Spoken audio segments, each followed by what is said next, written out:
Hebrews, Hebrews, Hebrews. This is Prophets of Awakening.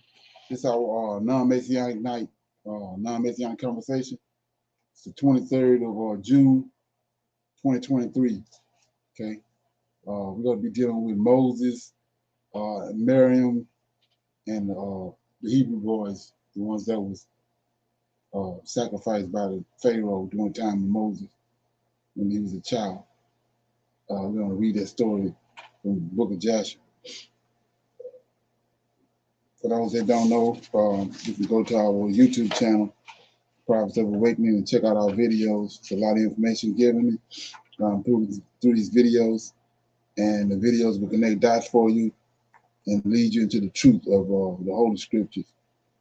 And if you like what you're hearing and receiving, I'm asking you to like, share, and subscribe to the channel.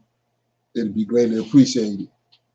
And for those that want to support the channel and move it forward, I'm asking you can look at the bottom of the screen into our PayPal and our Cash App and participate that way. This is a non-Messianic channel.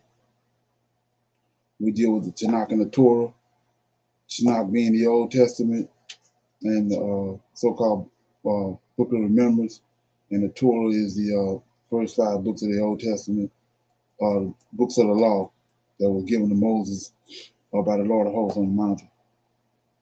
Shalom and welcome to Prophets of Awakening, and welcome to our Sabbath class.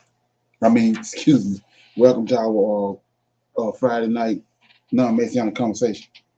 Okay.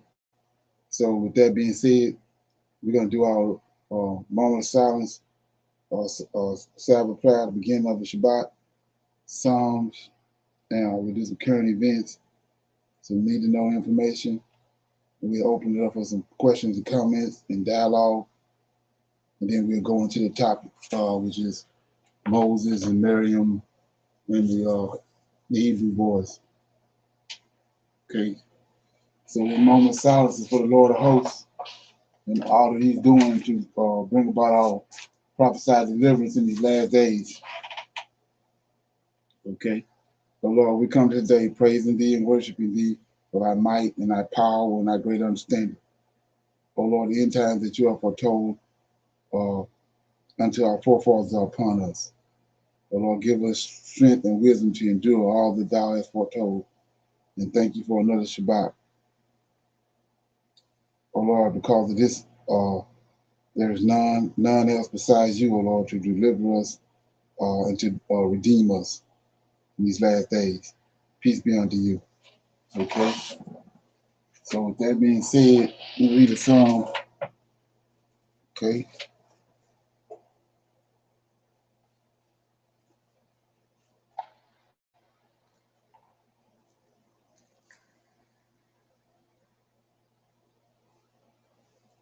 I'm gonna read Psalm 66. It's the great works of God. It's by the chief musician. I'm thinking it's Asaph.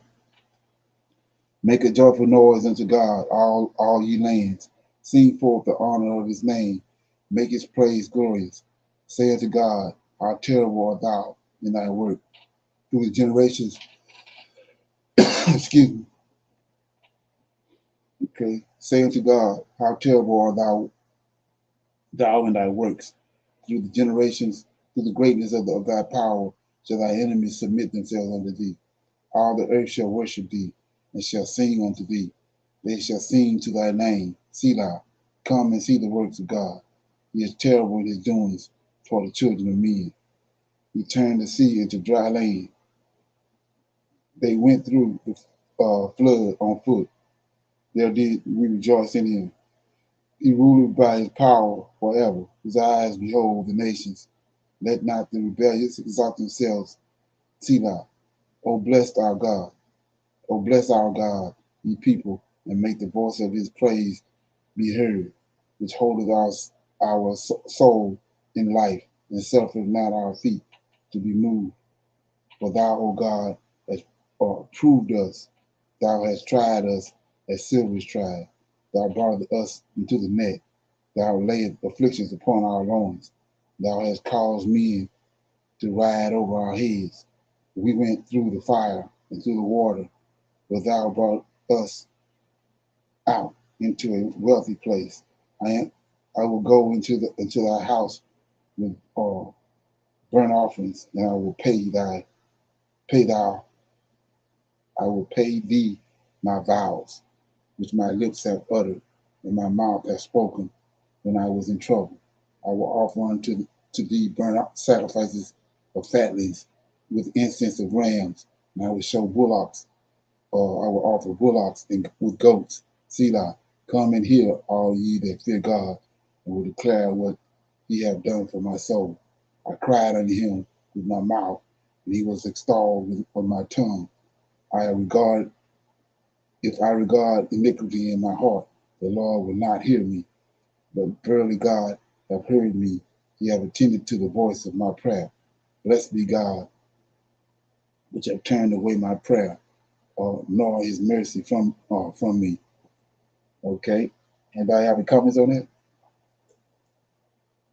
Shalom, everyone. Yes, Okay. what stood out to me was uh, verse 6. He turned the sea into dry land. They went through the flood on foot.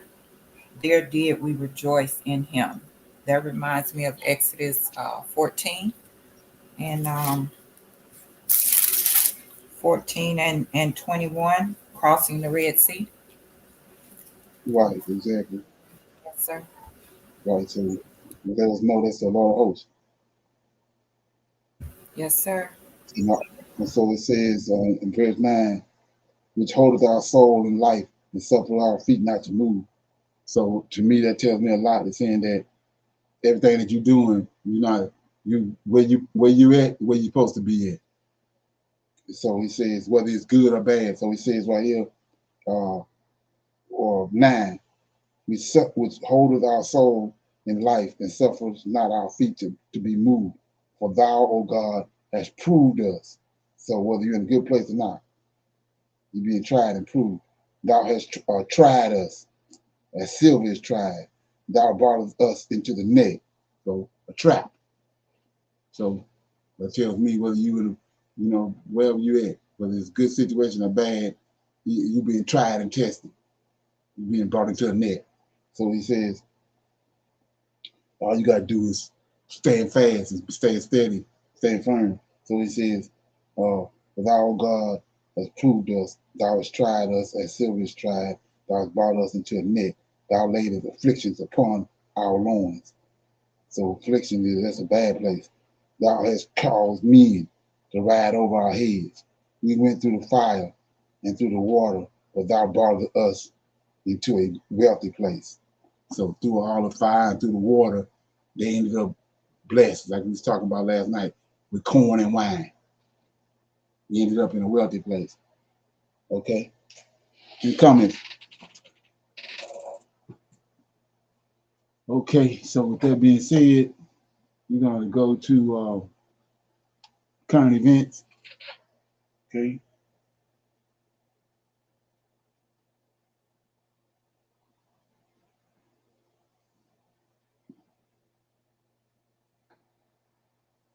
Here, the Wagner group in Russia, the Russian mercenary group, has said that what Putin said to start the war was all a lie, and he's now telling the world about it. And I'll show it to you here. Also, Russian state TV is now saying that Russia should use nukes after the strike on the Crimean Bridge, and this could start a nuclear war. And if nuclear war starts, this could be the start of World War III or something. And when nuclear war starts, it's look out here. So let me give you all the details. Here we go. Okay, first up, Yevgeny Prigozhin, the head of the Wagner Group, Wagner Mercenary Group, has accused Moscow of lying to the public about Ukraine, and thus thereby has accused Putin of lying. He's basically the only top Russian elites, and really the only Russian that can accuse Russia or Putin of lying and not be offed. And really, it's because he has an army surrounding him. I'm really shocked that he's actually even able to say this kind of stuff and get away with it at this point. So this is massive, massive news. Here's what he's saying here. He's dismissing justification for war that Kyiv was planning a 2022 attack on Donbas and Crimea. Here's what he says. The Wagner Group head, Prigozhin, has accused Moscow's leadership and thereby Putin of lying to the public about justifications for invading Ukraine in the latest signs of conflict between Vladimir Putin's government and one of his most important allies. In an explosive 30-minute video posted on his Telegram channel, which you can go watch it for yourself, you know, obviously he speaks Russian though. Prigozhin dismissed Moscow's claims that he was planning to launch an offensive on the Russian-controlled territories in eastern Ukraine back over a year ago.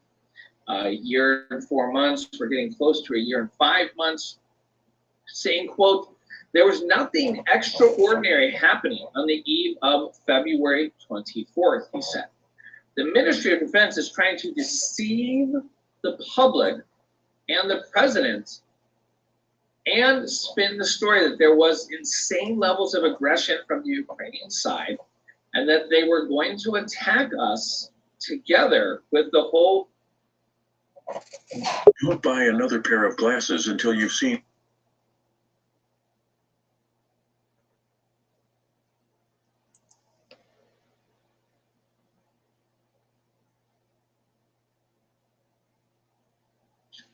Obviously, NATO still hasn't attacked Russia and started a World War III type of situation or anything like that. So, you know, shortly after Russia attacked Ukraine, Putin claimed Moscow's invasion had thwarted Ukraine's own plans for a massive attack on the Donbas and then on Crimea. Prigozhin also said Russia's leadership could have avoided the war by negotiating with Ukraine's President Zelensky. Quote, when Zelensky became president, he was ready for agreements. And that needed to be done was to get off Mount Olympus and negotiate with him. The Wagner Group head, Prigozhin, had been arguing with top military officials for months, blaming the Minister of Defense, Sergei Shoigu, for battlefield failures. And his latest tirade appears to be a new escalation as the warlord directly contradicts Putin's rationale for the invasion, implying it was based on lies in what amounts to the harshest criticism by any prominent Russian war figure of the decision to attack Ukraine. NATO could jump into, which the United States is part of NATO, and then we have a nuclear war, which could lead to the end of times, which leads us to what Russia has been saying here on their TV network, which is controlled by Russian governments, controlled by state TV, similar to how Germany was in World War II. You only know what they're telling you. So a lot of Russian people only know what they're telling them. Their internet is blocked, similar to China. You can't just go on Google and Google whatever you want. It's literally blocked. You can't go on YouTube there. You surely can't go on YouTube and say whatever you want there. First of all, it's blocked. Second of all, you would literally be thrown in prison. But Putin ally doubles down on after strike on the Crimean bridge, which just happened here. I'll show you a quick clip. Take a listen here. I'll show you this clip of what happened here, and then I will show you what the Russian state TV, which is telling the Russian people here, what they should do is use nuclear weapons, which is pretty serious. This is what the Russian people are hearing on a daily basis. So take a listen. Moscow is blaming Kyiv for a strike on a strategic bridge known as the Gate to Crimea. A Russian-installed official said the damage is forcing traffic to be temporarily rerouted. The Chonhar Bridge connects occupied Crimea and Russian-held parts of Ukraine's southern Kherson region. So far, no official comment from Kyiv, which has said it wants to retake all of its occupied land. Moscow annexed Crimea from Ukraine back in 2014. As Ben Whelan joins us live in Zaporizhzhia, Ukraine. What have you learned about this, Ben? Well, what we understand, according to the head of the Russian-occupied Kherson region, that 4 missiles were fired at this bridge early Thursday morning, and that one actually struck it, causing a large crater. And as you said, all traffic is now being diverted from this bridge on the eastern side of the land, of the area that connects Crimea with Kherson. Now, according to this official, they believe that what could have struck the bridge is one of these Storm Shadow missiles, a long-range cruise missile. It has about a range of more than 250 kilometers. This is a missile jointly developed by France and the UK, and it was just last month that Britain announced that it would be supplying Ukraine with that missile. Now, as far as we can tell you, that the Ukrainians are being a bit mum about all of this. CNN did contact someone with the intelligence service who said that Ukraine will continue its security, its intelligence, its military, and also local resistance to try to expel the Russians and bring Ukrainian control back to Crimea, since it was occupied in 2014. But he said that beyond that, their only comment is to be continued. And you're Okay. Anybody got any comments on that? Did you hear anything about it?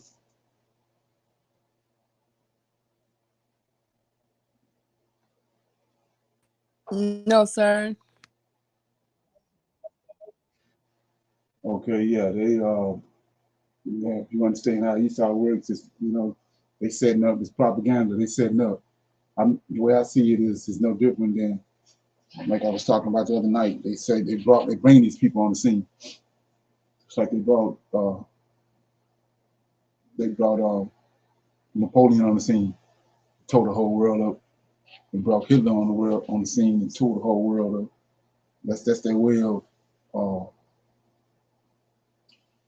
breaking everybody down. The people that have progressed in the world, countries and people that progress, they just say, well, stripping them of their wealth, starting them over again, and then they accumulate all the wealth, hoarding all the wealth to themselves.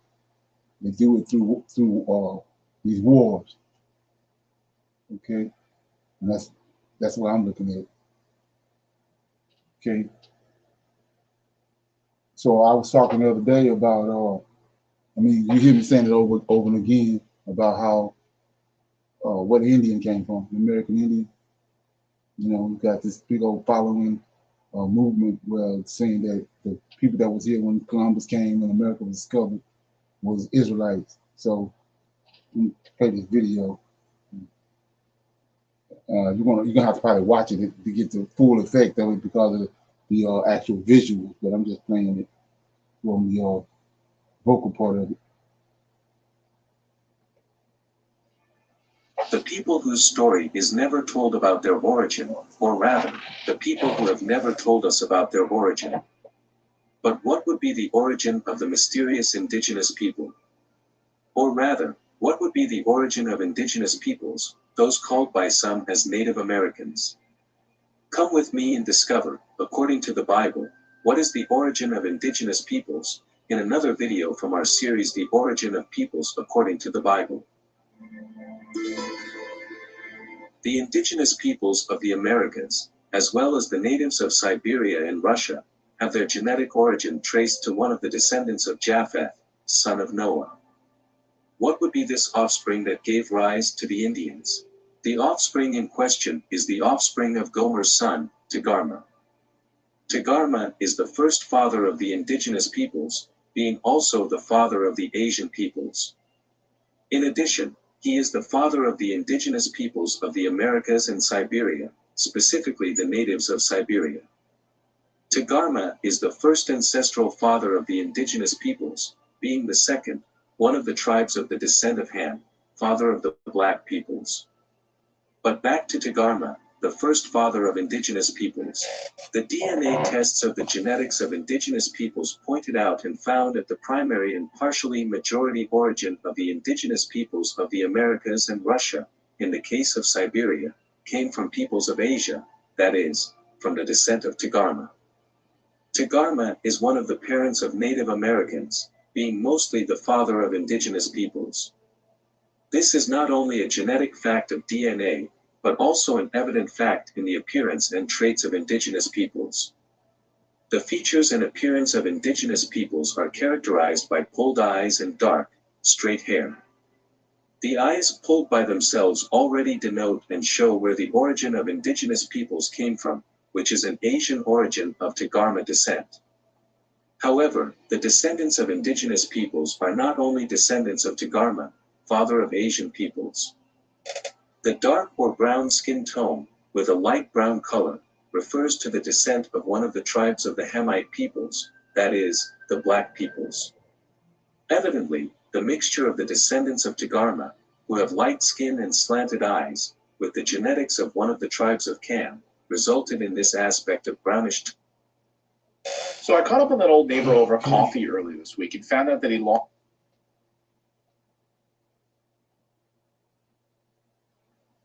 Observed in indigenous peoples, even reaching the dark tone.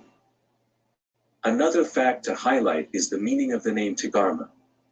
The linguistic etymology of the word refers to broken or pulled, referring to the slanted eyes of his descendants and even himself.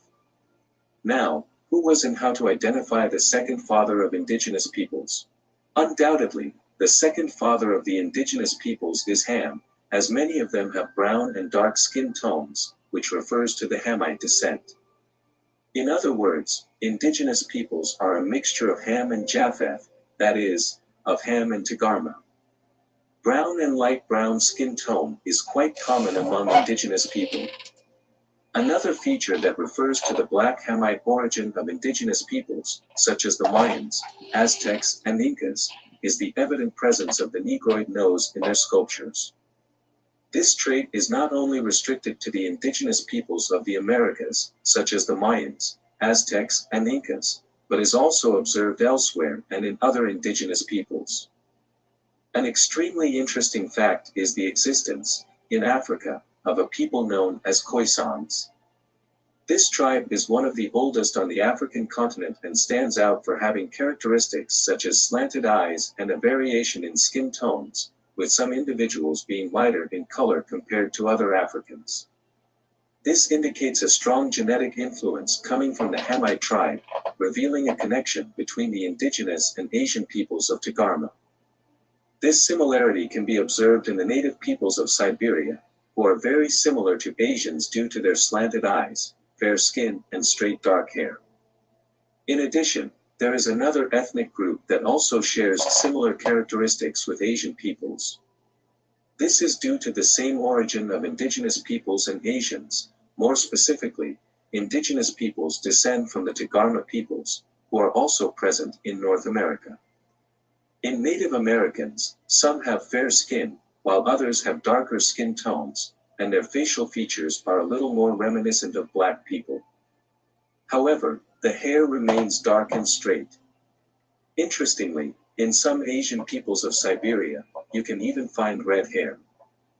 I would like to make a request to everyone who enjoys our series. If you haven't subscribed to our channel, please do so now. That way, you'll be notified as soon as we release a new video from the series. The studies for the production of these videos require a lot of work, but they are done with care and respect for all the peoples that God created. But back to the subject. When looking at this image of a child, it is natural to question whether he is of Asian or Indian origin, as there is a striking similarity. If we dress this child in Japanese geisha attire, it could easily be mistaken for a Japanese child. An interesting fact is that all indigenous peoples, regardless of their geographic location, such as American Indians and Siberian natives, have a similar basic structure in their construction of huts and houses. This demonstrates a close connection between these people, who come from different tribes. According to biblical tradition, The indigenous tribes are believed to have dispersed throughout the Americas and other regions, coming from Togarmah and one of the Hamite tribes. Another curiosity that connects them to Asian peoples is the presence of slanted eyes and extremely straight and dark hair. In addition, there is another aspect that brings them closer to the African peoples descended from Cam. All the Indians have drums, instruments that refer to Africans.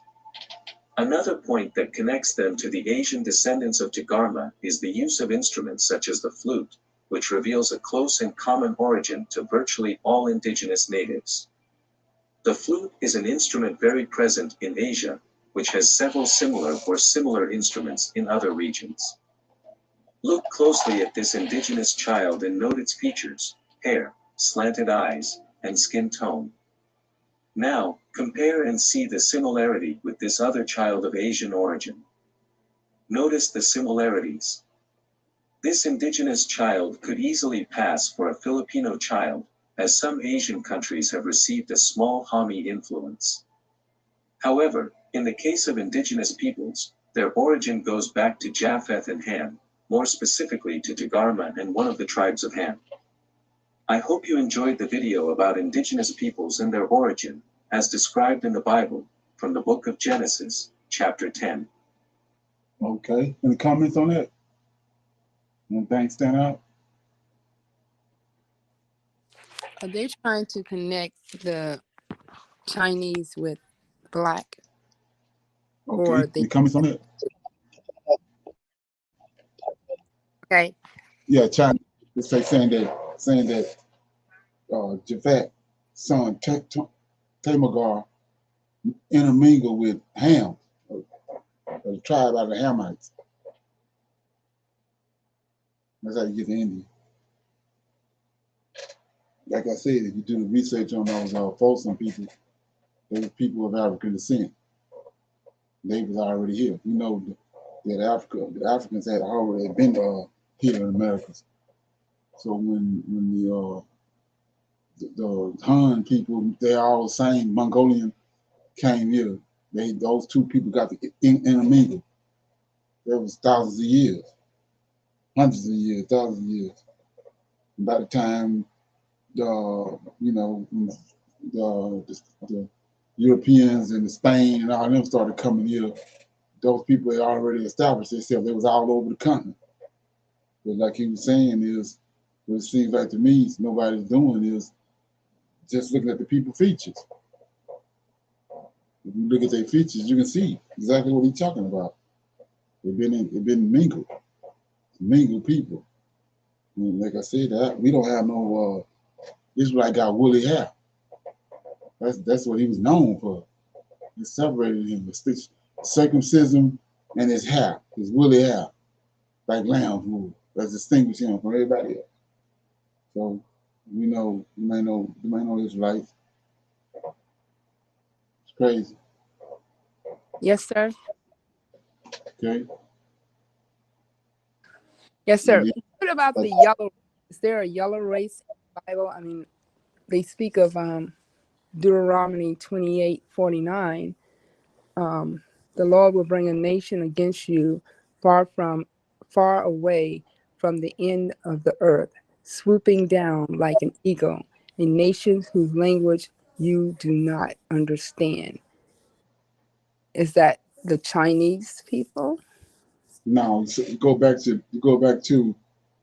Daniel, the four beasts, right? Go back to the four beasts, you'll see who it is. Go to Daniel chapter 2, I think it is. Daniel chapter 2, and it's, let me see. No, go to when he described it. He described the four kingdoms twice. The first time he described it in metals. That was metals. And then he described it again with animals. So I'm trying to find the one in the animals. Yeah, so in chapter 2 it says 31, O King, and behold, a great image. The great image was, the brightness was excellent, And then the image in 32, the image of the head was of fine gold and brass, and fine gold, and his breast and his arms were silver, his belly and his thighs were brass, and his legs and his arms were part iron and part clay. So that's the metals. Then he saw that vision again, and let me get it. It's chapter 7. Go to 7. So chapter 7. So it's a vision of the four beasts, and this the answer is in here, right here. It says chapter 7. In the first year of Belshazzar, king of Babylon, Daniel had a dream. A vision of his head was upon his bed. Then he wrote the dream, and he told the sum of the matter. Daniel spake and said, I saw in my vision by night, and behold, four winds of heaven strove upon the great sea. Four great beasts came up out of the sea, diverse one from another. The first was like a lion, and it had eagle's wings, and it beheld till the wings thereof were plucked, and it was lifted up from the earth and made to stand upon his feet as a man, and a man's heart was given unto it. That's Nebuchadnezzar, that's Babylon. Then 5, and behold, another beast, the second like a bear, and it raised up upon his side, and it had 3 ribs in his mouth, and in his mouth of it, between the teeth of it, and they said, thus unto it, arise, devour much flesh. So that's the second beast, the Medes and Persians. And then you got to answer right here. And after this I beheld another like a leopard, which had upon his back 4 wings. So we know the fastest animal on the earth is a leopard. And not only that alone, just his speed with his feet, he's the fastest animal. But this leopard got 4 wings on his back too. So it says, after this I beheld, and lo, like a leopard, which had upon his back 4 wings of the fowl, and the beast had also 4 heads, and his dominion was given unto this. So you go back to what you just read, what you just quoted. So he's fast. He swooped down. He came down. He said fast, and he said, and the tongue you're not going to understand. So the last 2, at least 4 beasts, the last 2 beasts is Gentiles. The third and the fourth kingdom is Gentiles. And that's what we waiting on, the time of the Gentiles to be up. That's what we're coming to now, the time of the Gentiles to be up. So another example of who these people are, that third beast, which is the leopard, is Gentiles. And we see in Deuteronomy 28, we're going to be cast among our enemies, the Gentiles. We cast us among the Gentiles, and then we're going to serve them. We know that's who came and got us from the West Coast, the Gentiles. But here go another precept, Joel.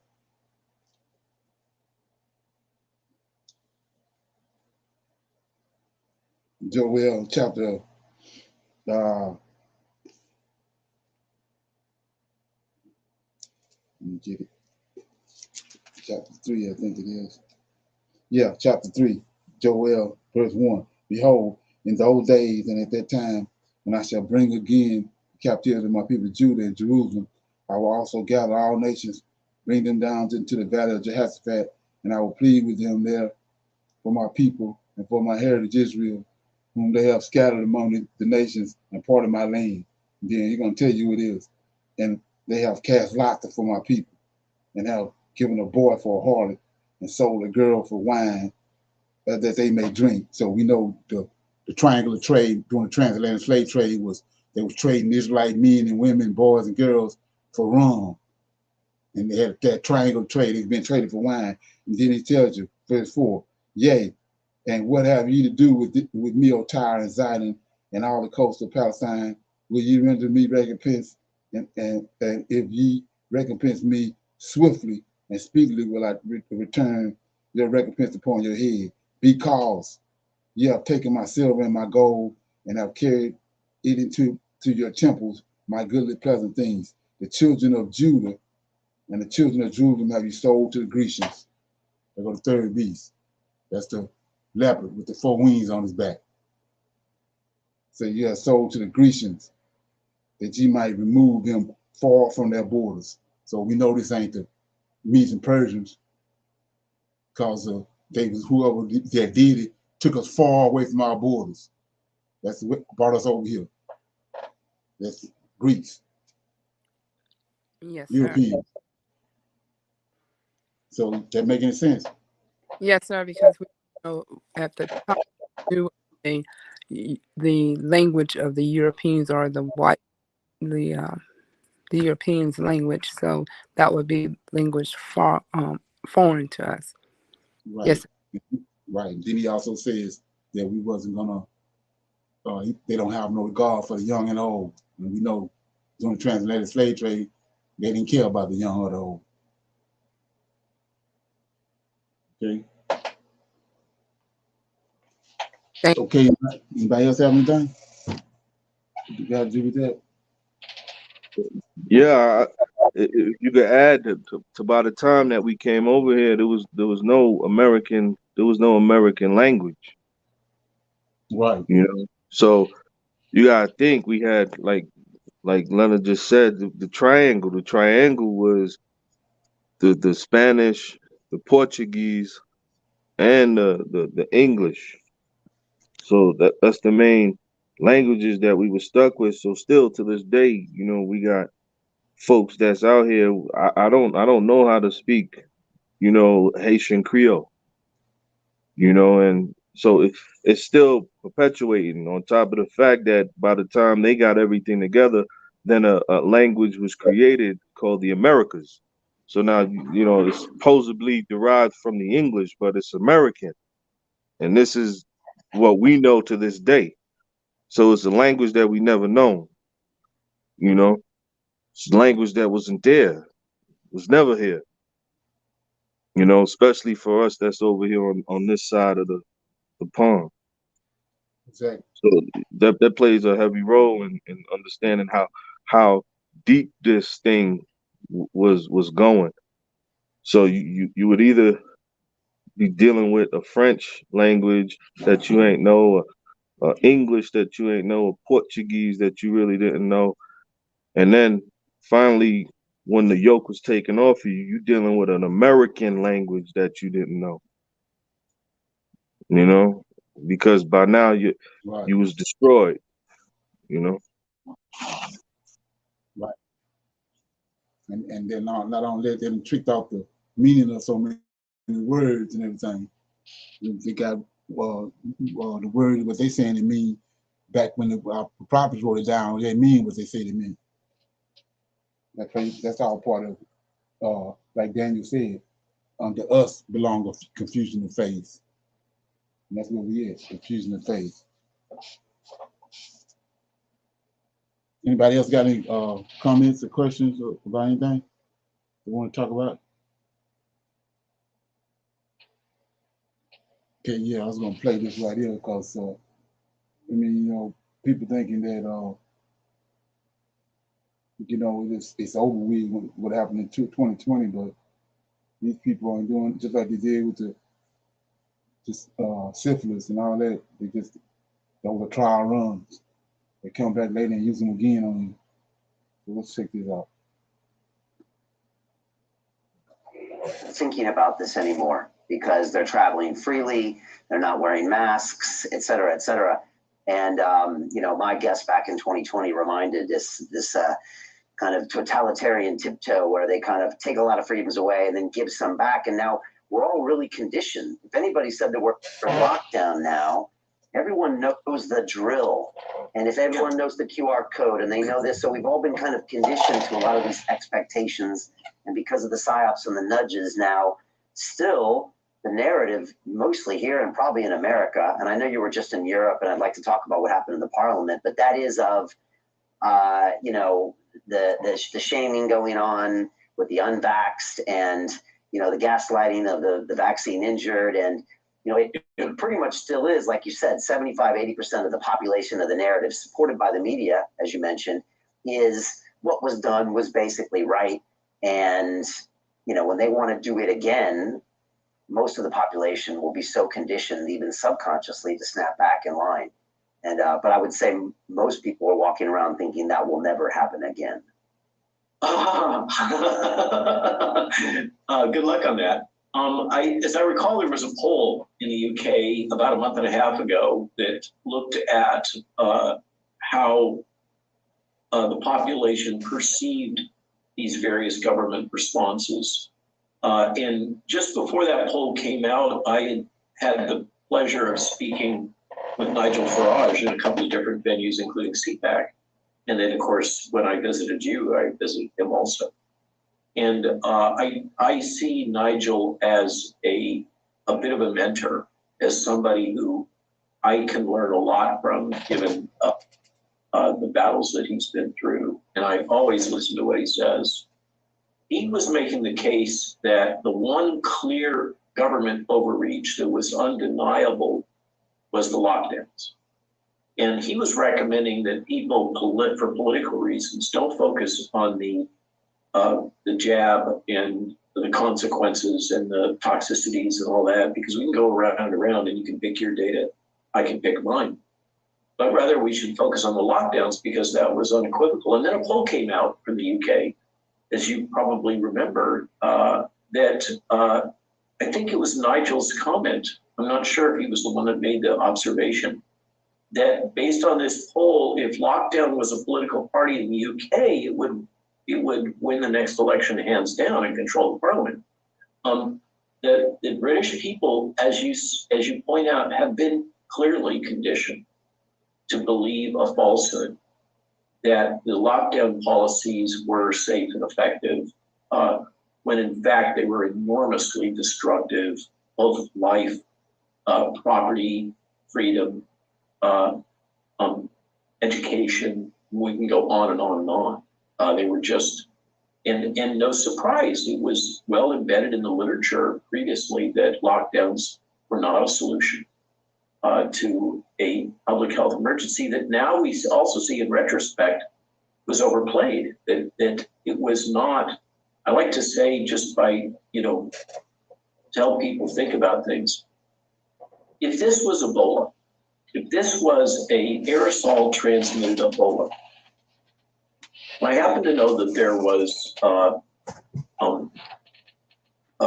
war game scenarios played out during the original West African outbreak, that if this was to become an aerosolized Ebola, we would see over 1 billion dead globally. And of course, Ebola is a nasty death. That did not manifest, thank God, and probably never will.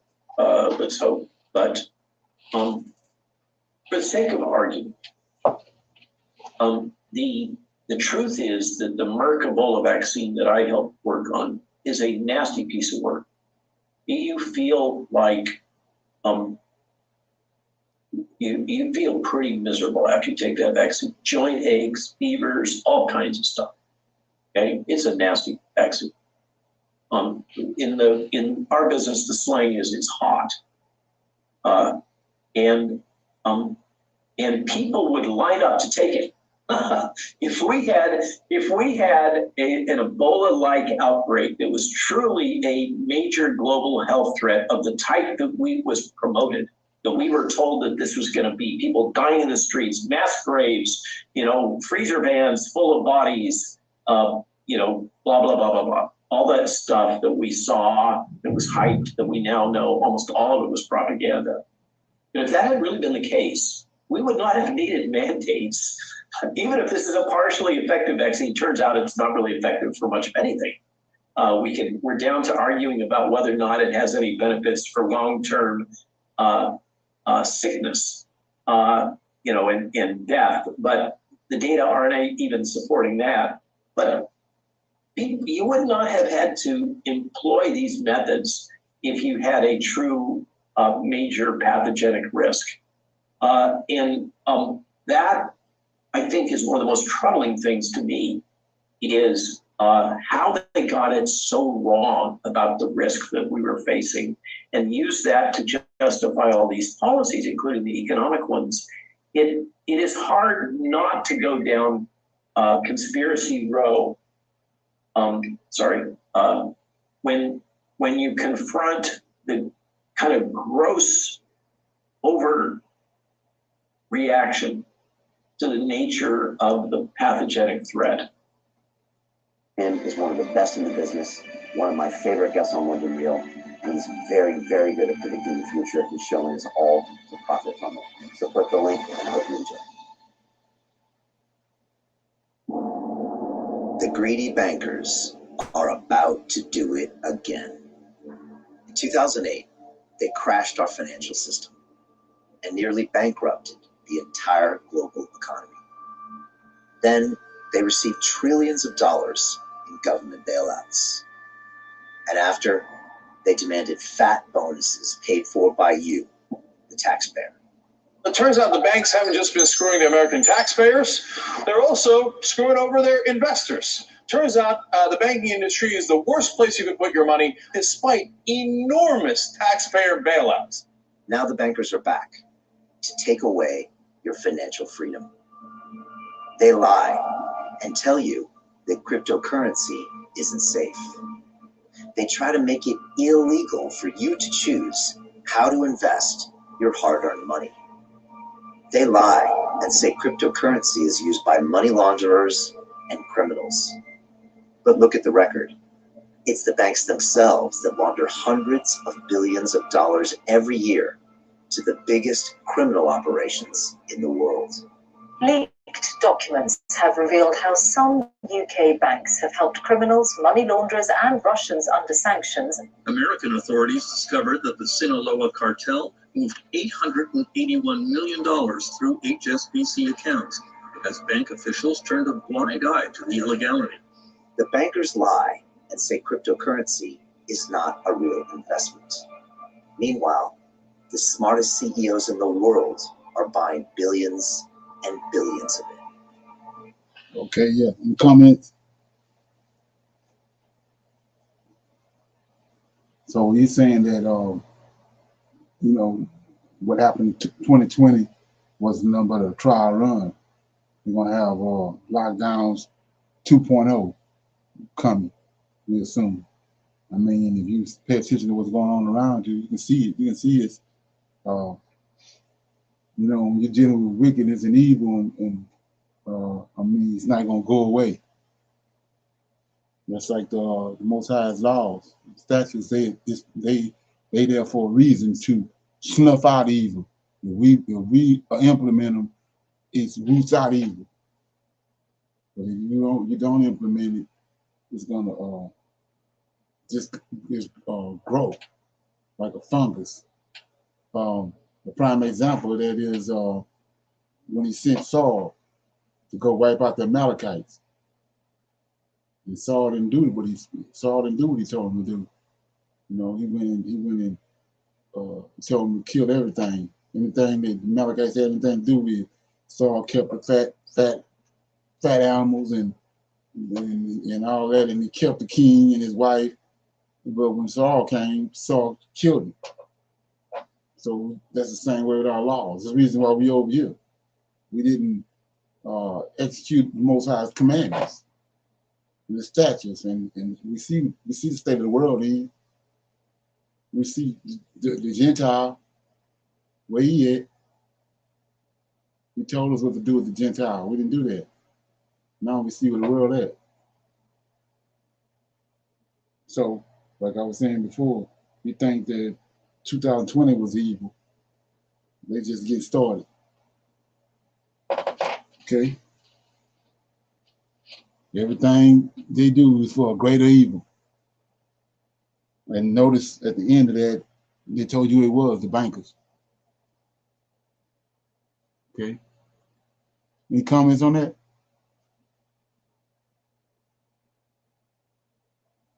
Okay, we're gonna go into the topic.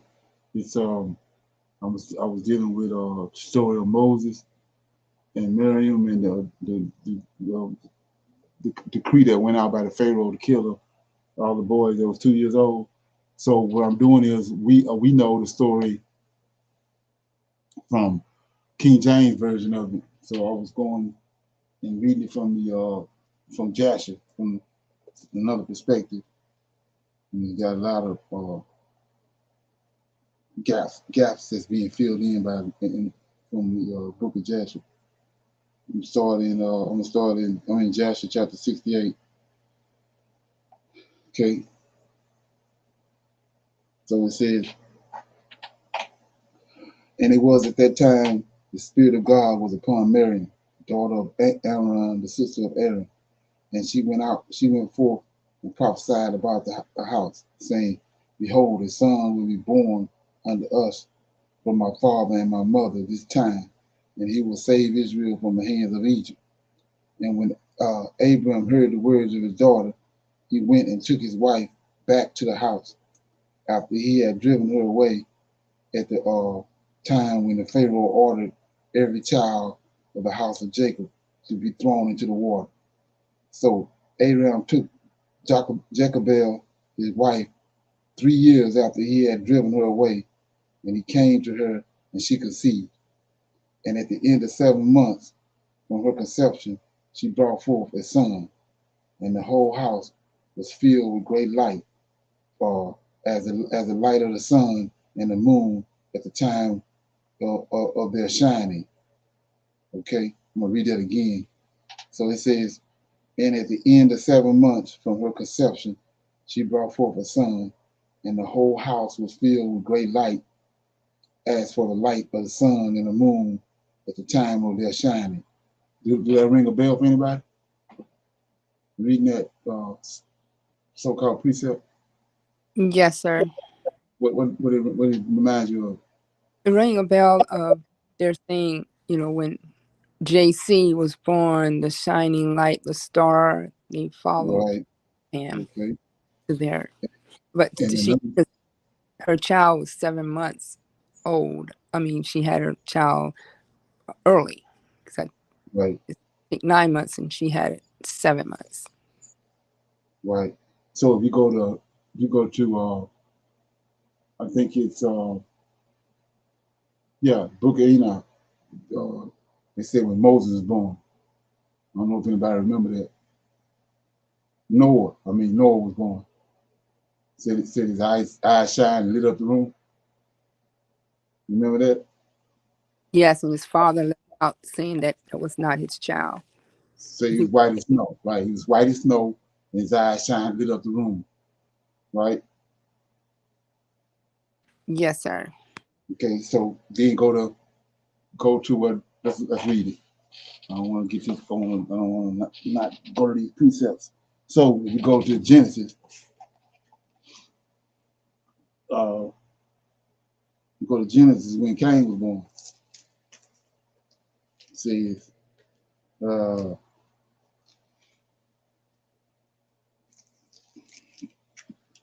chapter 4, verse 1. Adam knew his wife Eve, and she conceived and bore Cain, and said, I have gotten a man from the Lord. And she again bore his brother Abel, and Abel was a keeper of sheep, but Cain was a tiller of the ground. So notice how when Cain was born, she said, she's gotten a man from the Lord. Okay? Keep that in mind. So keep going. We're going to see what I'm talking about in a minute. Then verse 5, Joshua 68 and 5. And when the woman saw that the child, see this right here? When the woman saw that the child, that it was good and pleasing to the sight, she hid it for 3 months in an inner room. In those days, the Egyptians conspired to destroy all the Hebrews there. And the Egyptian woman went to Goshen, where the children of Israel were, and they carried their young ones upon their shoulders, their babes who could not yet speak. And in those days, when the women of the children of Israel brought forth, each woman had hid her son from before the Egyptians, that the Egyptians might not know of their bringing forth and might not destroy them from the land.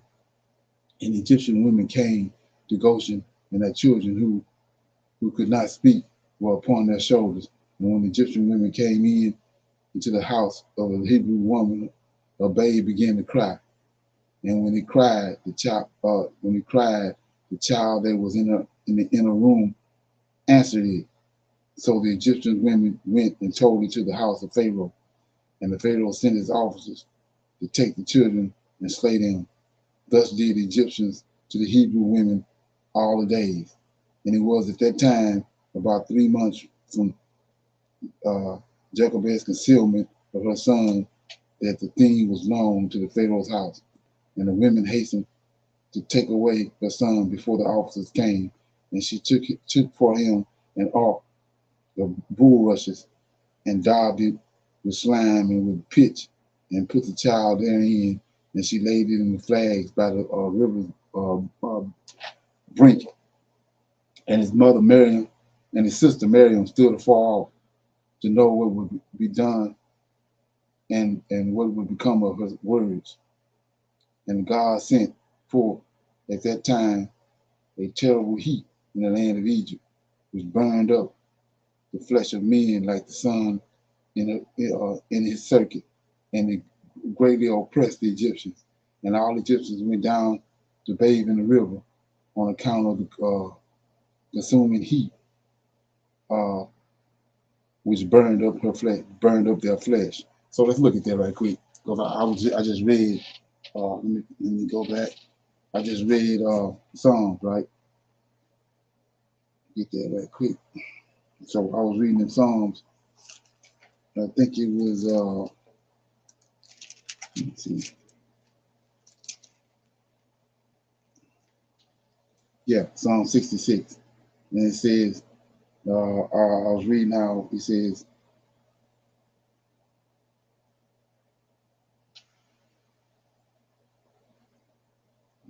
66. What song was that I was reading earlier? Anybody know? That was 66. 66. Okay, yeah, I thought it was 66. It says, yeah. So he says that, oh, bless our God, you people, and make the voice of praise be to be heard, which holdeth our soul in life, and suffer us not our feet to move. For thou, God, has proved us that has tried us, and as silver is tried. Thou brought us into the net, right? And thou laid affliction upon us. Thou hast caused men to ride over our heads. We went through the fire and through the water, but he brought us out into a wealthy place. So we see an example there right here. So he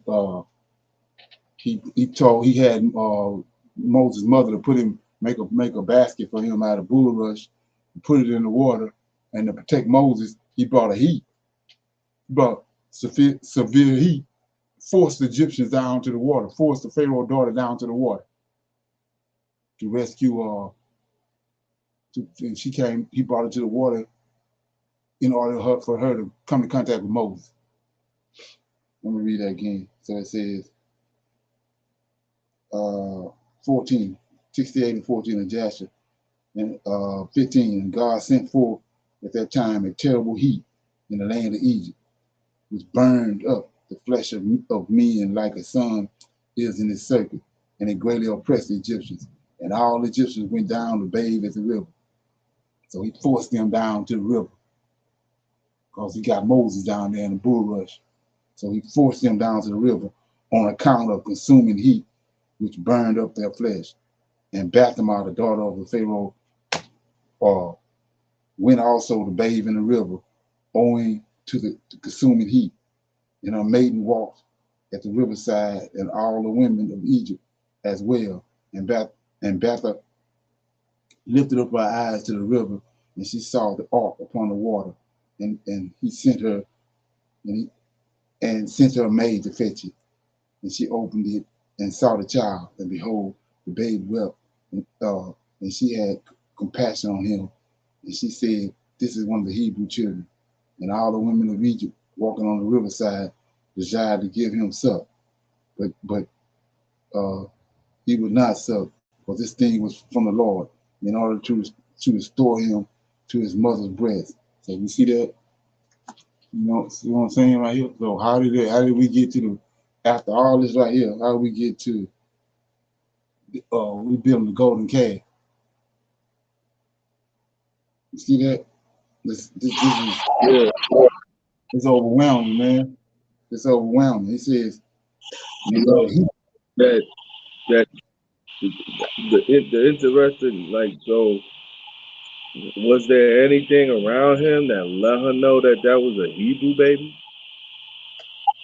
well, like I said before, they features. Right. Right. That's how. Right. That's what the people that got away from.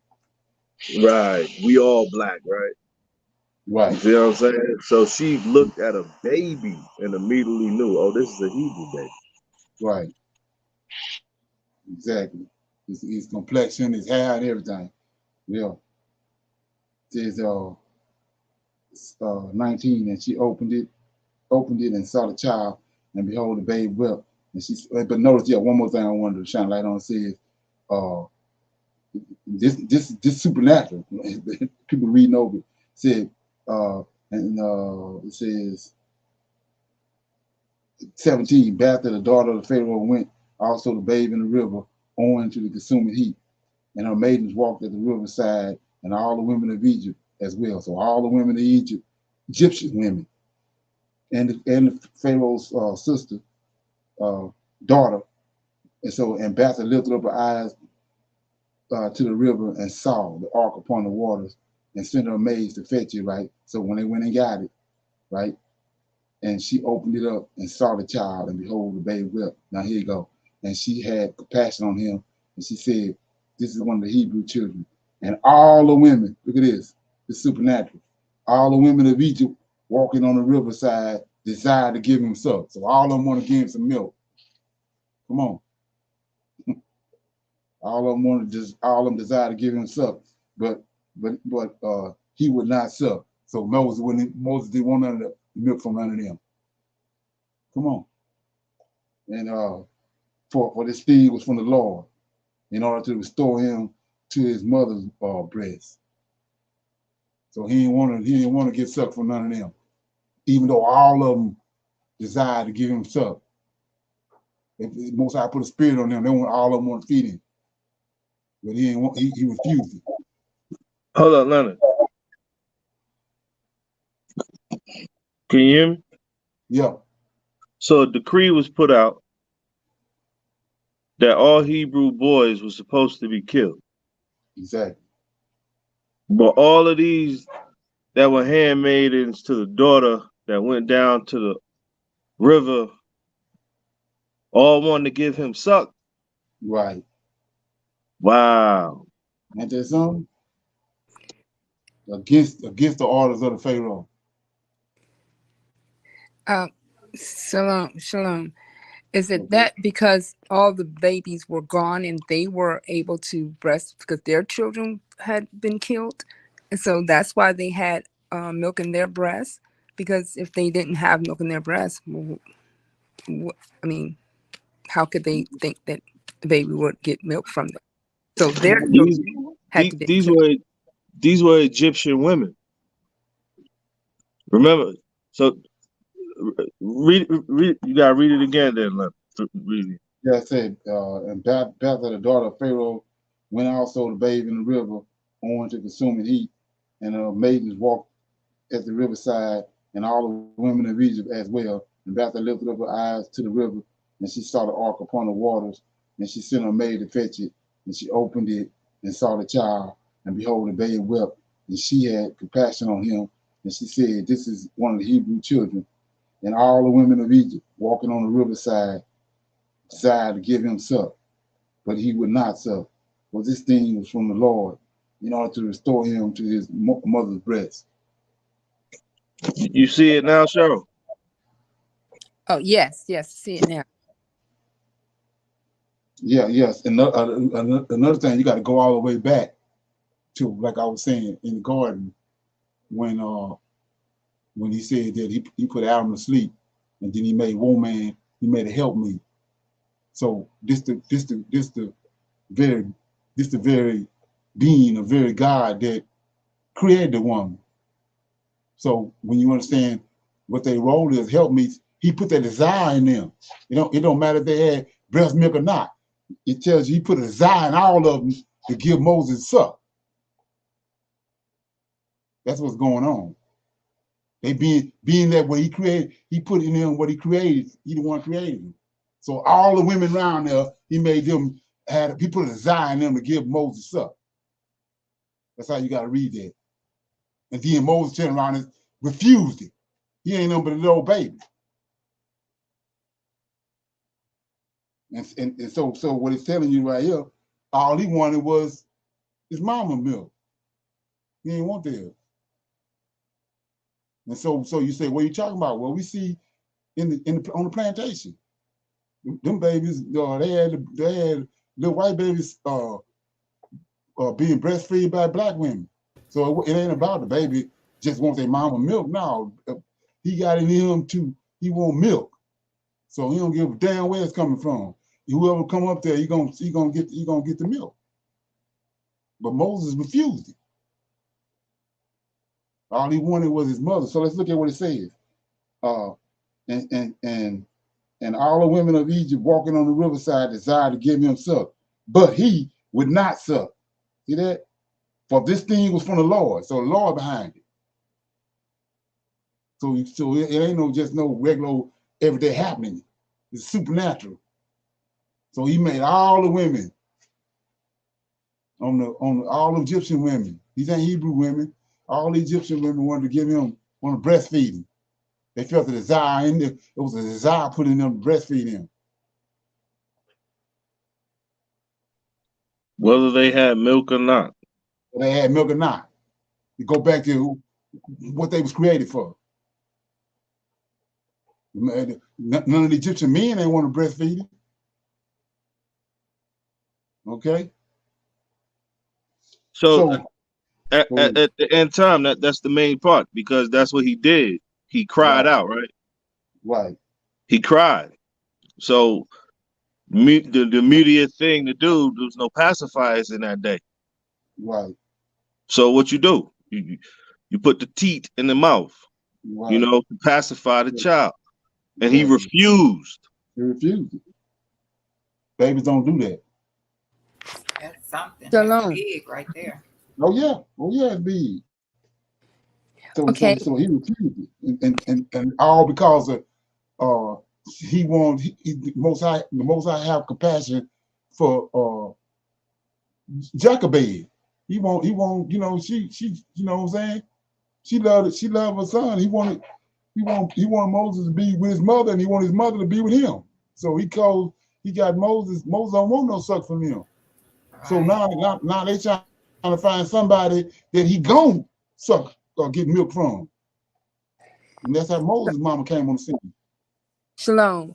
Also, as I'm visioning this, I'm visioning that being that the child would be killed, all the maidens wanted, like you mentioned, Brother Mike, the crying. So to keep the baby quiet, everyone tried to quiet the baby by giving him suck, but the baby would continue to cry. And if any of the soldiers came about, they would have had to get him to kill him, because he was one of the babies that of age to be killed. So that's my vision. They all was trying to calm the baby. All of them were trying to calm the baby. I'm getting this vision now, for the baby not to cry out and for the soldiers to heal him, because that's why she put him in the river, because they were coming to kill him. I mean, right. Is that a good vision to look at? I mean, that's hold on. That's one way to look at it, but what we're reading is who did the baby first? Who came to the baby first? Right. We read it, right? So we read that the Pharaoh's daughter came to this child first. Right. So this is Egyptian. This is Egyptian culture. No one, matter of fact. So the understanding is not many men could even look upon his daughter, the Pharaoh's daughter. You see, so that's a whole different culture that we understand today. That anybody who's dealing with the Pharaoh's daughter is subject to her. Simple and plain. Like we had this at a certain extent, but it wasn't no pharaoh, it wasn't no dude that was gonna report to the pharaoh and say, "Yo, your daughter got a Hebrew baby." No, it wasn't like that. If she laid eyes on something and she wanted to deal with it, there was no man on the planet that could, go against the pharaoh's daughter. Because what is the pharaoh? The pharaoh is the representation of God in the Hebrew, in the Egyptian culture. So nobody is going to question whatever the pharaoh's daughter is doing. You see? So that sounds like how it's supposed to be, but that's not how it was in that culture. And we could see that through the reading more and more about what's going on with this Moses character. So the reason why they wanted to give him suck wasn't because they was trying to silence the child. Exactly. It was just because that's what a woman is going to do. Right. Woman, that's what he created them to do. He's the creator of them. And not only that, why they all at the river? Because he made them go down there to bathe. All Egyptian women to the river, yeah. To cool off, he made it hot. Right. Right. He brought the heat there. Right. That's all it was. So you see a baby whining and crying, just your instinct is going to be like, he needs something. Right. To try to pacify him. Yes, ma'am. You know what I mean? So it's not that deep. It's not that deep, Sister Cheryl. You know what I'm saying? It's just what sisters do. Sorry, I'm not trying to. You know what I'm saying, overstep my bounds in saying it, but we all been there. You know what I'm saying? Grandmamas who we know don't produce milk. Guess what? The baby still sucked at the teat. Right. To pacify him. So that's what this is breaking down, is that they were all trying to pacify the child. Yes, thank you. I was just giving you my version. It was just the pacifier that I was saying. Okay. Yes, ma'am. Yes, ma'am. So I'm gonna read verse 20 again. It says, and all the women of Egypt, this is where the trick comes in. I mean, me reading it. So it says, when all the women of Egypt was walking on the river, we know why they there. He forced them there, walking on the river, and desired, see that, to give himself. So let's look at that. So let's go back to the garden. Look at this. Okay, and it says, it's Eve. It says, chapter 3 says, and the serpent said unto the woman, ye shall not surely die, but God doeth know that in the day that ye eat thereof, then your eyes shall be open, and ye shall be as gods, knowing good and evil, right? Then here you go. And when the woman saw, it's the woman, right? Like I said, go back to when he formed them and created them and made them, they have certain characteristics that they're going to do what a woman supposed to do. So he says, and when the woman saw that the tree was good for food and that it was pleasant to the eyes, a tree to be desired. See that? They go to desire, same desire over here. To make one wise, she took. So her desire caused her to take, right? That's what women do. A handsome man is a serpent is the most beautiful thing there. And that's why he told them, don't talk to him. So but they talked to him, now she's doing what a woman do. So it says, and when the woman saw that the tree was good for food, that it was pleasant to the eyes, a tree to be desired, to make one wise, she took the fruit thereof. So now let's go look at what the Most High gave them punishment. Genesis 3, verse 16. Unto the woman, this is Michael, Lord of hosts. Unto the woman he said, I will greatly multiply thy sorrow and thy conception, and in sorrow thou shalt bring forth children, and thou desire. See that? Same desire over here. The women, men don't have breast and breast milk, so a man ain't gonna have no desire to give no baby no breast milk. But a woman will. So here go desire right here. She calls it a desire. This is what he said. She's gonna have children, and the pain gonna come. Birth pains come before they have a kid. So we go back to the other where we at, and we see the same thing. It says, what you say? It says, and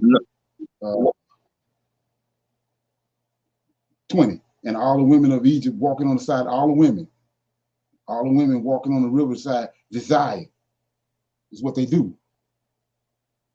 They, and so what he's saying is, he brought them there, the heat brought them there. All of them ain't, some of them probably virgins.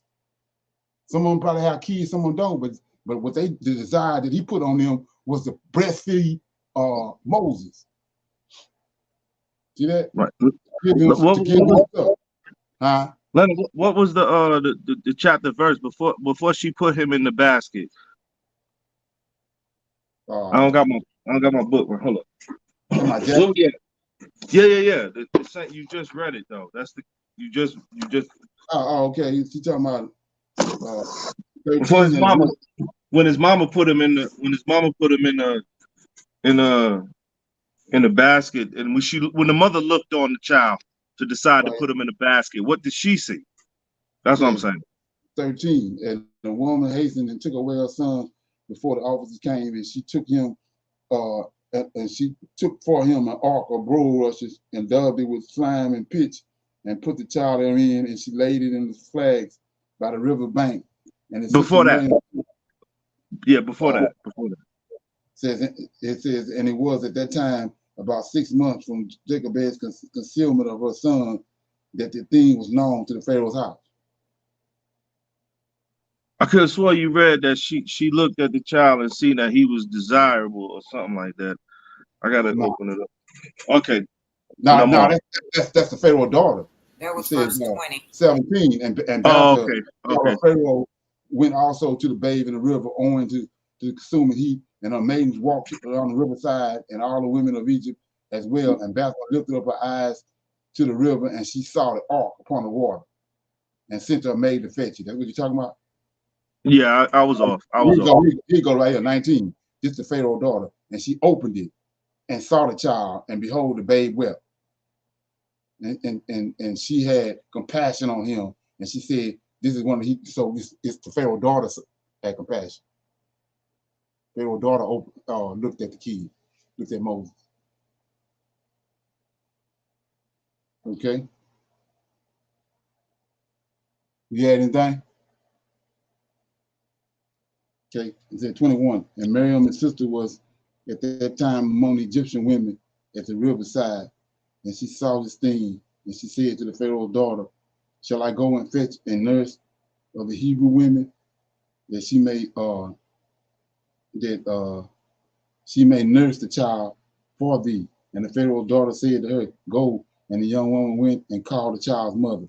And the Pharaoh's daughter said to Jochebed, "Take this child away and suckle it for me, and I will pay thee thy wages, or 2 bits of silver daily." And the woman took the child and nursed it. And at the end of 2 years, when the child grew up, she brought him to the daughter of Pharaoh, and he was unto her as a son. And she called his name Moses, for she said, "Because I drew him out of the water." And Abraham, his father, called his name Tabor, for he said it was for him that he associated with his wife, whom he had turned away. Okay. And Jacob, his mother, called his name Jechwell, because she said, "I have hope for him to the mighty, and God restored him unto me." And Miriam, his sister, called him Jared, for she descended after him to the river to know what his end would be. And Aaron, his brother, called him Abad Zilach, saying, "My father left my mother and returned to her on his account." And Kilab, the father of Aram, called his name Abidar, because of his account that God repaired the breach of the house of Jacob, that they could no longer throw their male children into the water. And their nurse called him Abis Sukkah, saying, "His tabernacle was he hidden for 3 months on account of the children of Ham." And all Israel called his name Shema, son of Nathaniel, for they said, in his days his God heard his cries and rescued him from his oppressors. And Moses was in the Pharaoh's house and was unto Bethel, Pharaoh's daughter, as a son. And Moses grew up among the king's children. And the king of Edom died in those days in the 18th year of his reign and was buried in the temple which he built for himself as his royal residence in the land of Edom. And the children of Esau sent to Pethar, which is upon the river, and they fetched from there a young man of beautiful eyes and comely aspect, whose name was Saul, and they made him king over them in the place of Samlah. And Saul reigned over all the children of Esau in the land of Edom for 40 years. And when the Pharaoh, king of Egypt, saw that the counsel which Balaam had advised respecting the children of Israel did not succeed, but that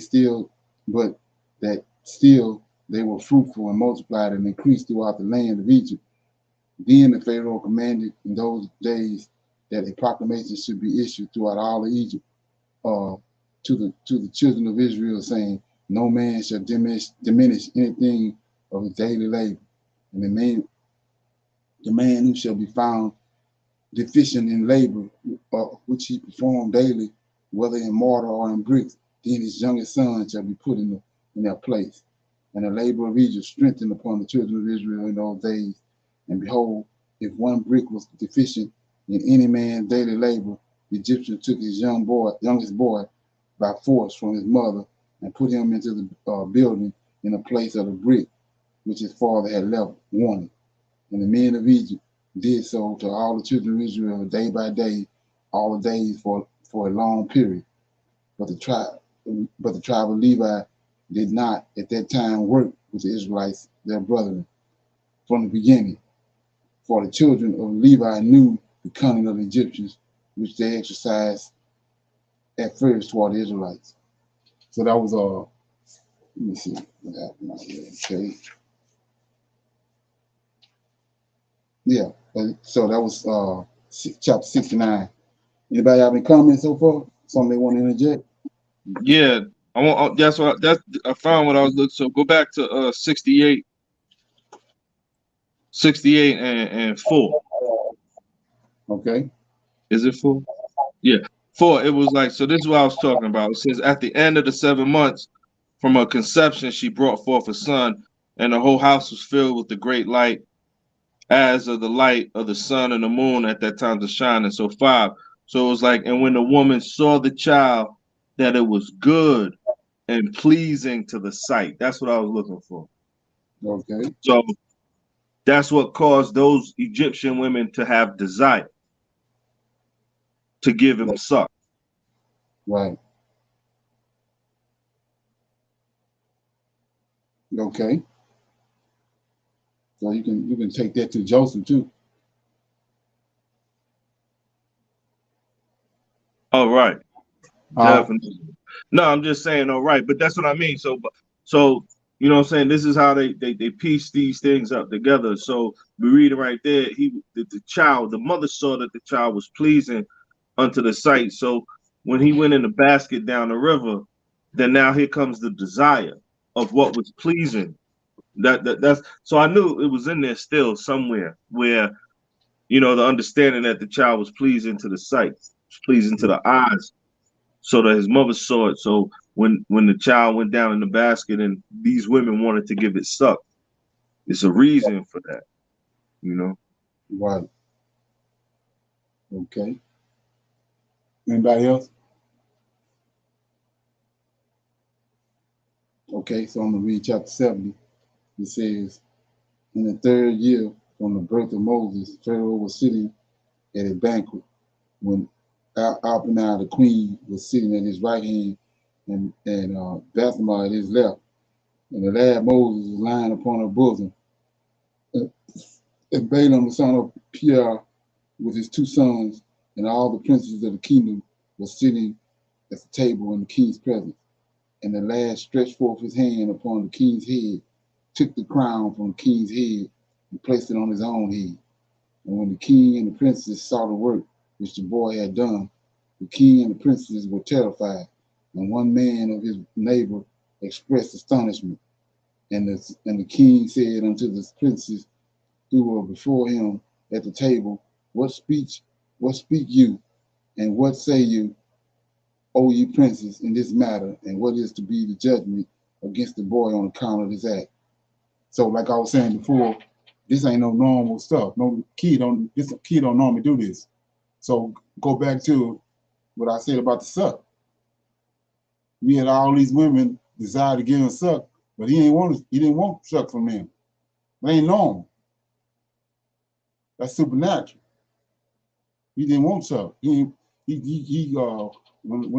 a baby that age, he want nourishment. So when somebody bring him what he hungry for, he don't care. You gonna get the nourishment. But Moses refused it. He ain't no but he a baby, and he refused it right here. He ain't even that old. He done took the Pharaoh crown off his head in front of everybody at a banquet. And he took the crown off the Pharaoh head, put it on his head. That's supernatural. That's Yah, Lord of hosts.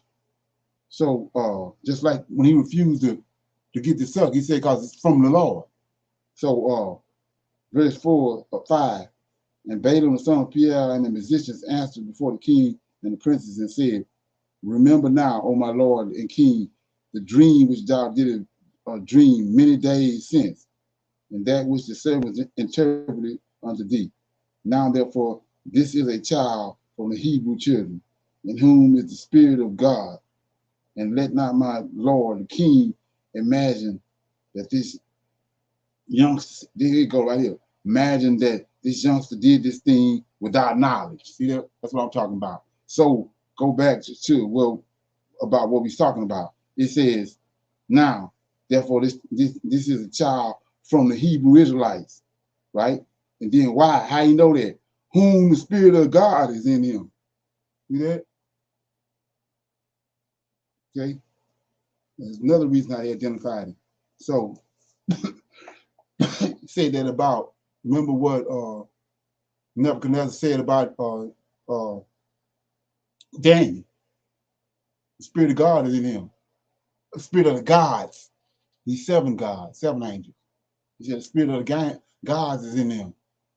So says 7, for he is a Hebrew boy, and wisdom and understanding is with him. See that? Although he is yet a child. See that? Even though you're a child, they see the Spirit of God in him, and they see the wisdom and understanding in him. Although he is yet a child, and with wisdom he has done this, and chosen unto himself, a little boy, he has chosen unto himself the kingdom of Egypt. For this is the manner of all Hebrews, to deceive kings and the nobles, and to do all these things cunningly, in order to make the kings of the earth and their men tremble. So let's look at that. So let's go back to Esau and Jacob. Right. You see what Esau said? Right. He cunning. He cunning.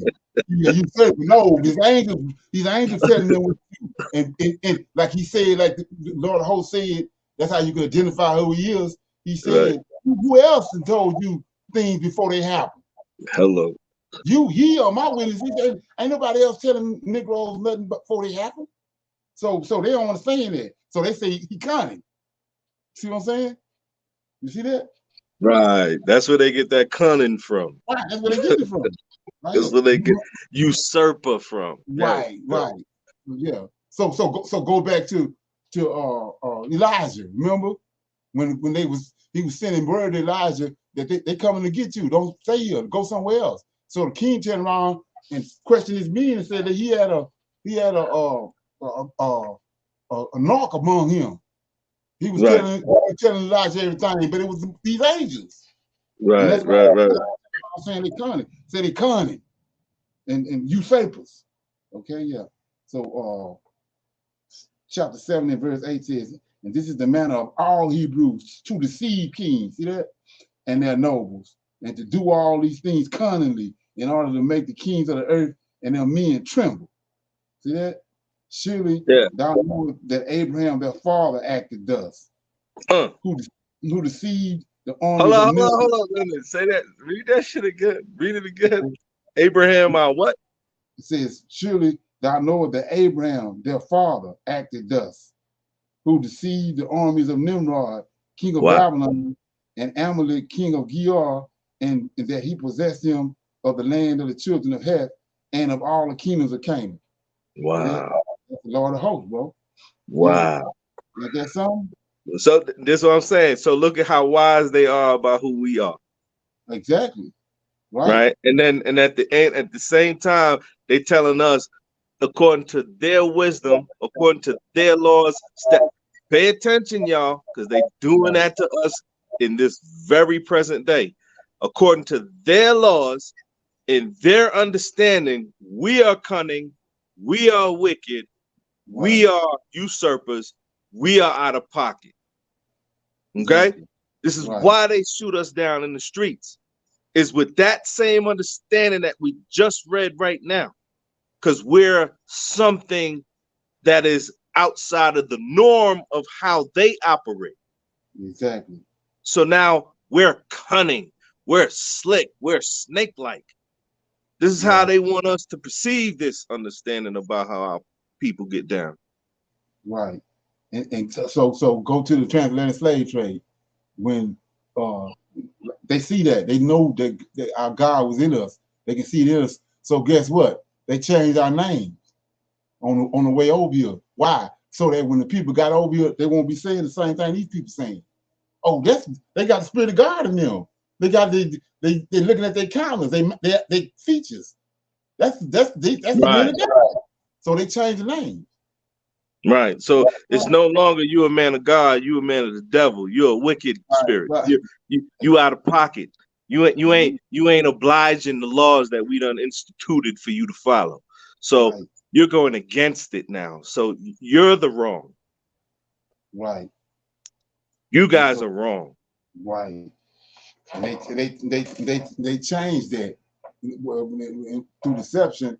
That when we got here, they seen that on us, and it did something to them. But they had overlaid it where the people didn't.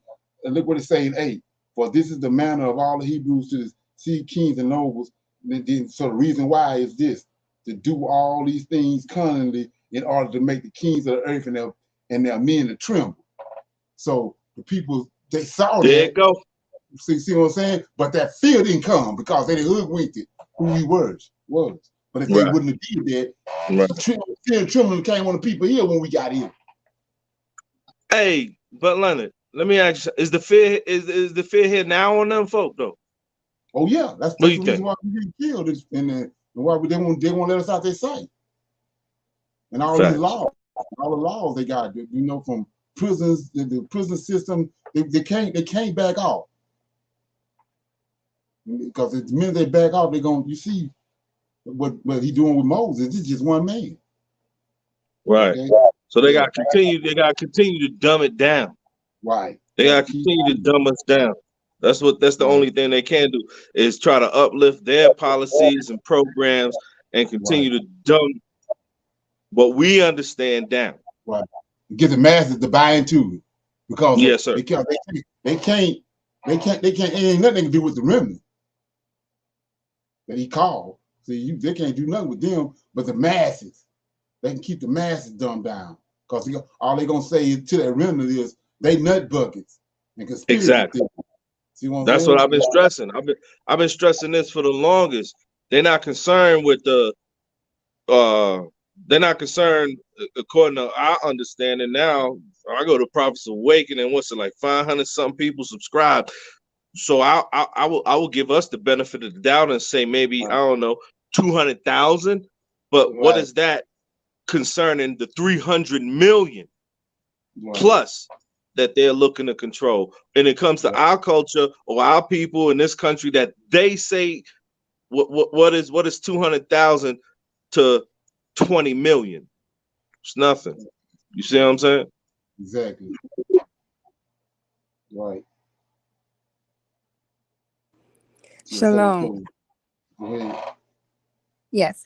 So this just came to mind. And again, me, I'm a revisionist. So I'm thinking of the language, being that they changed the language that we're learning. We're learning the words and learning their meaning of the words because we do not know the Hebrew language. It took it away, the language that our forefathers had. So now we're learning their language, the meanings of their words. That is which we're speaking now. And so once you hear a word and hear the meaning of the word that may not be the correct meaning or the way they put it for you to understand it, it dumbs you down that way. And since you have it from birth, knowing the way the language is and the meaning of their, the way they present it and what they mean it to be, then of course it's going to take us time, or take one time to get away from that and see what the words in really means. Right. Exactly. I just came out of the Matrix since when you were speaking, but I was catching everything that you're saying. You know, fighting that nonsense. You know, the Matrix thing. But so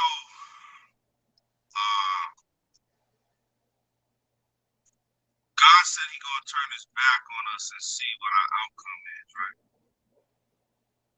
Yeah. Okay. So He gonna turn His back on us to see what our outcome is. Language ain't got nothing to do with it. He told us He gonna give us to a people who language we know not. And then now this is an ill sandwich now. So He said I'm gonna turn my back on these people and I'm gonna see what they're gonna become.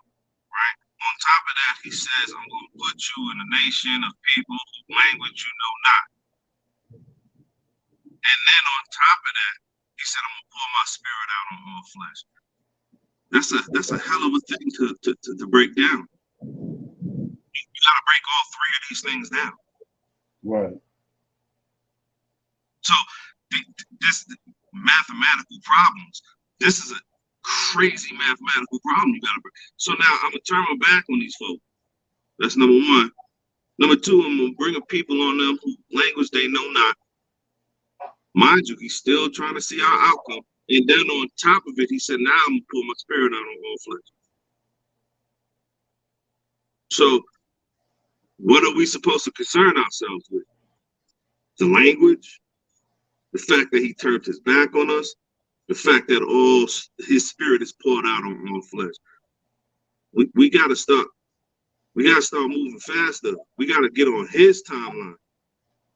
Because we're concerning ourselves with our timeline, saying shit like, it's going to take us time. Well, He operates outside of time. That's something we need to pay attention to. He ain't operating on our time, right? He operates outside of time.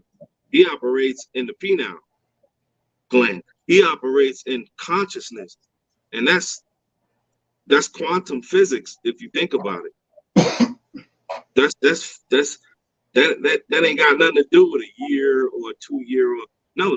That's a whole different concept of time that we don't know nothing about, but yet He's telling us what He's doing throughout whatever timeline you're in. So if we went into a captivity, guess what? He already told us we was going into it, right? If he says you're going to deal with a people whose language, He already told us that that's what we're going to deal with. So we way behind the 8 ball, according to what God is telling us. So we actually are out of time, according to our time. We are out of it. So it's based on His time, which means what? Once again, that's the third part of it. I'm gonna pour my spirit out. I'm gonna pour my spirit out. So once the spirit is poured, there is no time for you to. If God said I'm gonna pour my spirit out, guess when you gonna get that spirit? You think there's a timeline? During His time. Thank you, ma'am. This is on his time. If he says I'm gonna pull my spirit out, I can't sit around here and be like, yo, God, I'm working on it. Give me some time. Nah, the spirit is poured out. Judgment is already passed. We have to be effective immediately and ASAP, sis.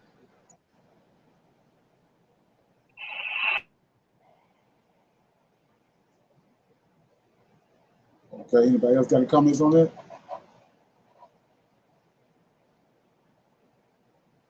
Okay, I'm in chapter 70, verse 12. And he also thought of making the kingdom of the Philistines stumble, and saying that Rebekah, his wife, was his sister. Jacob also dealt treachery with his brother, and took from his hand his birthright and his blessing. He went then to Panorama to the house of Laban, his mother's brother, and cunningly obtained from him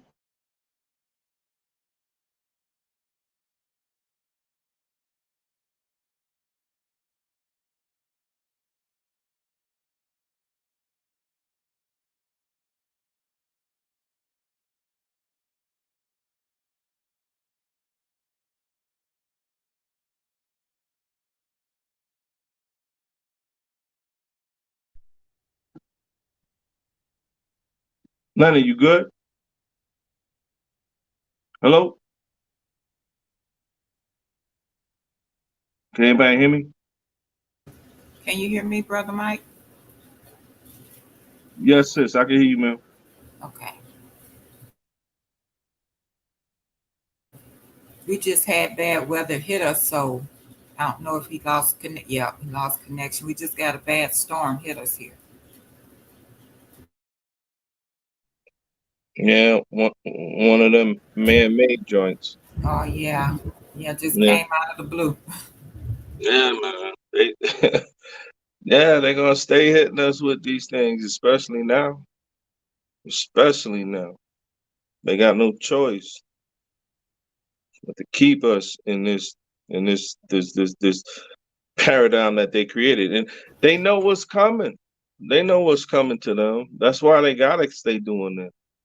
They gotta stay hitting us with these man-made storms through HARP and all of that stuff, man. They ain't got no choice. I seen a video the other day where I seen like fire coming out of the sky from these folks. Oh wow. Yeah, I'll send it to you. One of them TikToks, you know I stay on that. But you Right. know, they yeah, it was like, you know, I don't know, some Spanish folk. So, you know, it wasn't even our, you know, Americanized people. It was some Spanish people showing it was a hailstorm, rain and everything. And it was like it looked like brimstone was firing down in that area. And I had to go and try to look up many different angles and videos of this, and people was like, yo, you know, the weather hit a transformer or something. But I'm like, I don't see how it was a transformer. It was a bunch of people who set up tents. And then, them folk, they get the cooking under their tents to sell their product and stuff. And it was just like hell was just hitting it. Brimstone was just hitting the ground and stuff. You know, it's like, yo, there's a lot going on out here that, you know, we can't be privy to. And that's why they want to be shutting down all of these so-called social media networks. Why? Because, yo, truth coming out, Yes, you sir. know, truth coming out. It's the same thing. Like there wouldn't have been a crazy uprising during the Vietnam War if photographers wasn't there. So that's the same thing going on with us today. So they wanted to shut down the photographers that was over there, you know, taking pictures and videos of American troops dying, and now everybody had an uproar about what was going on in Vietnam. It's the same thing now. They want to shut down social media where people are connecting to see what's really the truth. So now it's like we need to shut it down. We need you to just focus on the propaganda that we're giving you. You know, it's the same thing. Yes, sir. It's a mess. Thunder and lightning over here. So they hitting you out with harp over there deep in your area, huh? What's that? Harp over there deep in your area. Oh, yeah, it's thunder and lightning over here though. It's raining. And then, I knew that was going to happen once it started raining. So, but I'm gonna try to finish reading this right here. Then so I can. I'll read a few more verses. It says,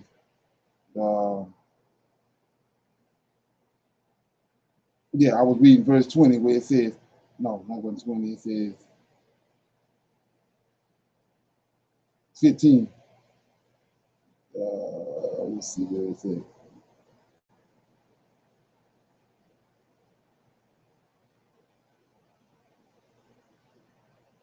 Yeah, 18. Now therefore, my Lord and King, behold, this child has risen up in their stead in Egypt to do according to their deeds, to the Israelite deeds, and trifle with every king and prince and judge. So he says to trifle with every king. What that anybody got any? What do you think that means? Trifle with every king, right? Right. So let me read it again. 18. Now, this Balaam talking to the Pharaoh. Now, therefore, my Lord, King, behold, this child, Moses, has risen up in their stead, in the Israelite stead, in Egypt, to do according to the Israelite deeds, and trifle with every king, prince, and judge. So, what's your take on that? Anybody?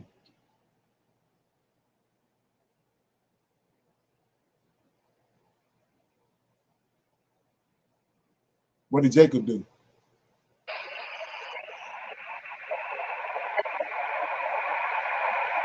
Yeah, come with it, bro. How did Jacob's name get changed? He wrestled. He wrestled with man. So that spirit on all Israelites. That's what it says. Let me read it again. It says, now therefore, this Balaam talking about the spirit that's on all Israelites. Now therefore, my Lord, King, behold, this child has risen up in their stead, Israelites stead, in Egypt, to do according to their deeds, right? Which is their father, to trifle with every king, prince, and judge. So that's what their name means. That's what Israel means. He who strive with Yahweh, he who strive with their God. Right. Strive with anything. Strive with anything. Question everything. Right. That's why it's so crazy now. They dumped us down. We don't have that spirit on us. Right. We ain't questioning everything. We ain't questioning everything. We going along with. We've been the yoke be taken off our neck. We don't question nothing. Right. Wow. Ain't that something? So yeah, I'm gonna cut it out right here, man, because it's done. I don't want to get clicked off again. Anybody got anything else they want to bring out before we go? We right at almost. We got right at 2 hours. So yeah. So there you go. So I was waiting till I had come across some serious information today, but I'm gonna wait for the Shabbat tomorrow, and I'm gonna go in on tomorrow. Or go in on it tomorrow. It's tied to what I've been talking about, the Khazarian Empire and all that. So we're gonna try. That's what I'm gonna be dealing with in the morning for the Shabbat class. So with that being said, I'm gonna say shalom, everybody. Shalom, everyone. Right, and I'll see everybody tomorrow morning at 10 o'clock for the Shabbat class. Shalom. Shalom, everyone. Okay.